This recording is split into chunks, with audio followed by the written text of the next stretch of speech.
கோவை ஆர்எஸ்புரத்தில் அமைக்கப்பட்டுள்ள சர்வதேச ஹாக்கி மைதானத்தை துணை முதல்வர் உதயநிதி திறந்து வைத்தார். கூடுதல் தகவல்களை நமது செய்தியாளர் பிரசன்னாவிடம் கேட்கலாம். பிரசன்னா, விவரங்கள்.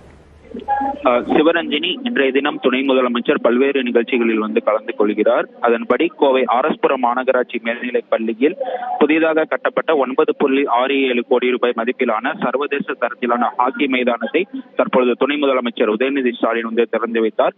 அது மட்டுமின்றி இதே நிகழ்ச்சியில் 10 கோடி மதிப்பில் கவுண்டம்பாளையம் பகுதியில் கட்டப்பட்டுள்ள குப்பை மாற்று நிலையத்தை திறந்து வைக்கிறார்.